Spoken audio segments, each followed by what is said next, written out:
Bastien stands at the entrance to the breach. He does not hesitate as he enters. So let's get into this.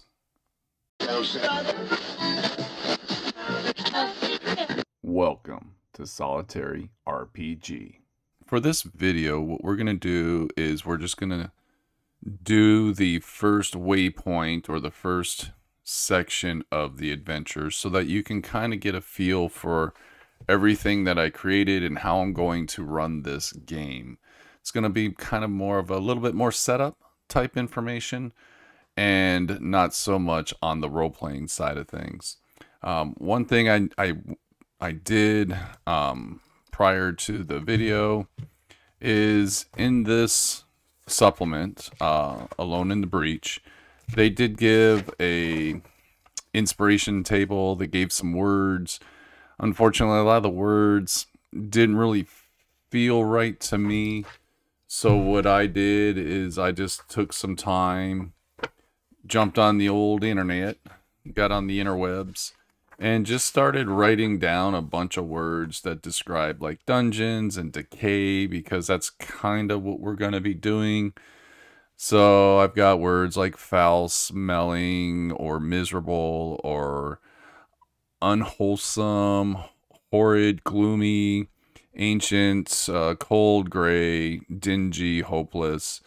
You know, just words that I can use to help prompt maybe my senses, because a lot of these words will spark in my mind a sense that I can, like cold, gray can really spark, you know, like the temperature is cold, the rocks are, you know, gray and gloomy and feel rough. You know, you can start pulling from these words just to help give you some descriptive information.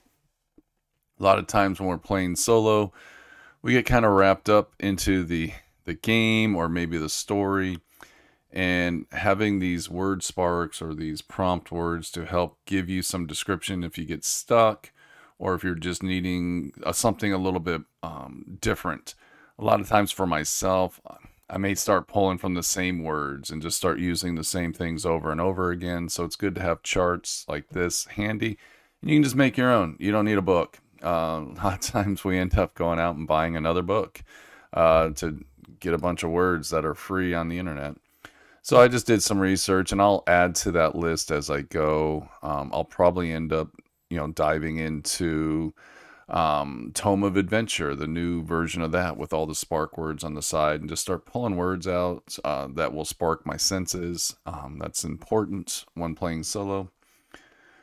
So, and I got some scrap paper. I'm left-handed, if you haven't noticed. And it's going to be hard for me to write my journal on camera, so I just got some scrap paper to write on, and I'm just going to write some notes as we go. That's where I wrote my opening sentence, and that's all you need. You don't need to write a book if you don't want to. If you want to, you know, by all means do. But I just write a sentence just to get the story started. So then I got all my documents here, which luckily are in a folder that I can just put to the side someplace on my painting desk. And then we have our dungeon generator. So he's at the entrance to the breach. He needs, you know, what is going to be the first entrance. So the way I'm doing this is I took all the cards out that I don't need. And because the cards are double-sided and I don't want to see what's next, and I don't want to, you know, spoil anything, I'm just pulling them out, like out of the box. And then I can just leave the box, because then the cards aren't piled up on my desk and getting all over the place. It's a nice way to keep them out of my way. So this is the first card. So let me get this on screen so that you can see more clearly what we're looking at. Okay, with the magic of editing, there you go. So that is what we're looking at. We got a path. We've got a little makeshift bridge. So we kind of have some visual clues of water draining into some sort of a sewer. So we know we're on an elevated spot, and it's just a simple pathway. So what I'll do is I'll just mark down. These are just waypoints. So I'm just going to mark down Waypoint. I'll just put a note that it's card 153. So that way, if I have to retreat and go back, I know what cards I pulled. And yeah, plus this is a continuation. So on these cards, one side's a dead end, one side's a continuation. One of my rules for my cards is I need to be able to continue going deeper into the breach. So if I pull a dead end and it ends my journey, then I flip the card over and we'll go to a continuation. It's pretty simple stuff. So the next thing we need to do is this is going to be our first entrance into the breach. So we need to create our threat clock. And the threat clock is on page 7. And we already start at 6. So you can get any kind of a dice to indicate your threat clock is at 6. But we want to identify what our threat is. And this is going to be our overarching, like what our main combat's going to be, or our main encounter is going to be. So all you got to do is roll a d6. I rolled a 5. Okay, so we rolled 5, which is traps riddle your path. When the threat triggers, a trap is sprung. So that's going to be our main threat for our threat clock. So I'll probably utilize that a little bit during gameplay of maybe there'll be more traps than normal, or maybe they'll just be something to do with traps throughout, maybe some clues about traps if there's something that pops up. Again, something to just keep in the back of our mind as we're going through this adventure. And that is one of the reasons, one of the concepts behind this threat clock is it's just something in the backstory, something you're working with. And so far, all my test playing, little things have mentioned, or little things have kind of come back to these. So it's just good story arc stuff. So that's that. Now we got to create this waypoint. So what we're going to do first is find the page that has all of the information about locations. So this is going to be the exploration tables. And I really love these personnel folders because they just come in really handy. So the first thing we need to do is roll a d4. I hate rolling d4s. They are probably these particular types of d4s. I have better d4s. I should probably grab those. Get to roll the fun d4. So what is our location detail? I got 3, which is going to be oddity. So I'm just going to make some notes of, location detail, 3, oddity. And then we can immediately just flip over to the subtable here and roll for the oddity, which is a d20. I got a 5. So what is our oddity? Fleshy terrain. Okay. That is gross, but we can work with that. And then the next thing we want to roll for is what is the area. So we're just going to write area table, or AT. And we just roll another d20. I rolled a 7. Excavated mine. So not really doing a lot for my imagination on that. But what we'll do is we'll take all of this information and we'll try to figure out what to do with it. Well, we have our card, and our card kind of gives us a little bit to tie into this excavated mine. Like with those logged bridge thing going on, maybe this was freshly carved out. So we have to think about the breach. What exactly is the breach? Well, the breach is an old ruin, but it's been taken over by creatures and has been re-inhabited by other things than the people that originally inhabited it. So maybe this is a fresh pathway in. So maybe this is a recently excavated entrance into the breach, and we have to cross this bridge. So maybe we're going to make a roll to cross this bridge. Maybe we'll use agility or acrobatics because this is like old wood and it's rotten and maybe something happens. But that's pretty much what we've got going on. Fleshy terrain. Maybe I'm going to say it's more recent, and maybe there's some blood on the walls. And it shows that this is not something that's old and ancient like the ruins themselves, but this is something new, and it was recently carved out. So I need to be, mindful that that's what's going on. So let me write that out and let me see how it looks written out. Sometimes when you write things, and once you've written them down, they don't sound as good. Okay, so I took some time and wrote down some thoughts real quickly about what exactly the words gave to me and the card itself gave to me. And this is what I wrote. A recent pathway has been carved out to enter the breach. Bastine can see that it was not made using tools. A beast made this entrance. Nails and blood can be seen on the walls. The wood used is old, must have been pulled from the shrine. Unsure what lays beneath this bridge, Bastine must be careful. Just that simple. Pretty easy stuff.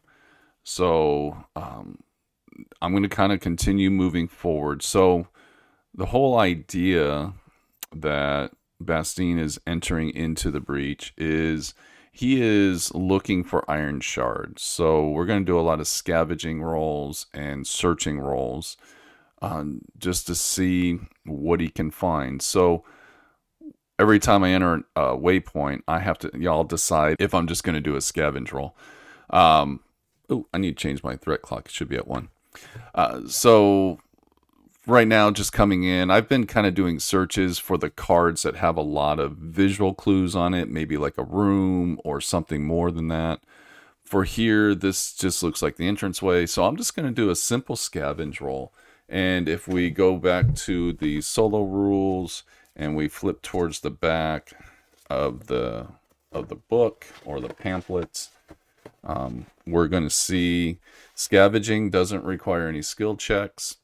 All it is you're just doing a quick look around. So before we tackle the bridge itself, we're going to go ahead and tackle the scavenge roll, because this could create a danger or an encounter.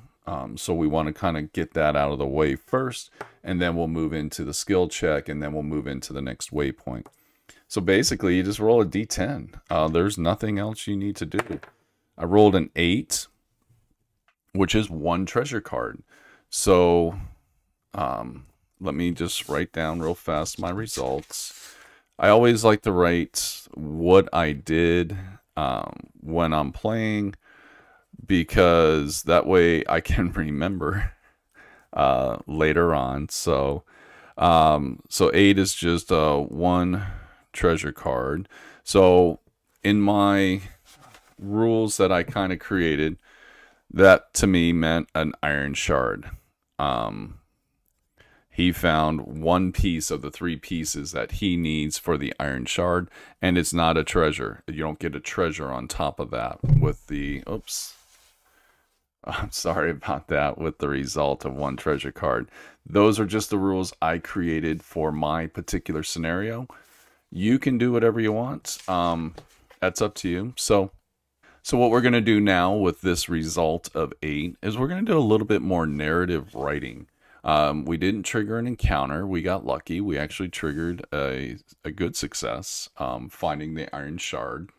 So now maybe we'll pull some other words to kind of help describe this space. So I'm going to kind of pull some words from the charts that I wrote up, and I'm just going to write a little bit. This writing helps create a little bit of stillness in my mind and gets me off the rules and just lets me kind of be a little bit more creative and kind of gets me excited again to do my next step or my next process. So give me a second. Let me do some writing, and then I will come back and we'll talk a little bit about what I did. Okay, so I took a little bit of time. I just thought about the words. I'm not going to show my creative process of me sitting here writing and twirling my thumbs and stuff like that. But this one kind of came naturally to me. Looking around the room, Bastien can feel the humid air on his face. The smell of rot and decay can be smelt in the air. The walls gnawed at by this beast show great strength and size. A feeling of dread falls over Bastien. Then out of the corner of his eye, he can see a glint, something bright. He picks it up, and it's the first piece of iron shard he is looking for. So that's where we're at so far with the narrative stuff. So now we're gonna do some gameplay stuff. So what I want to do is, I don't want to make this just a simple walk through a dungeon. There's got to be little challenges, little obstacles. So we talked about this bridge not being secured. It's the old rotten pew, the wood from the old rotten pews out in the shrine that was in the entrance into the breach.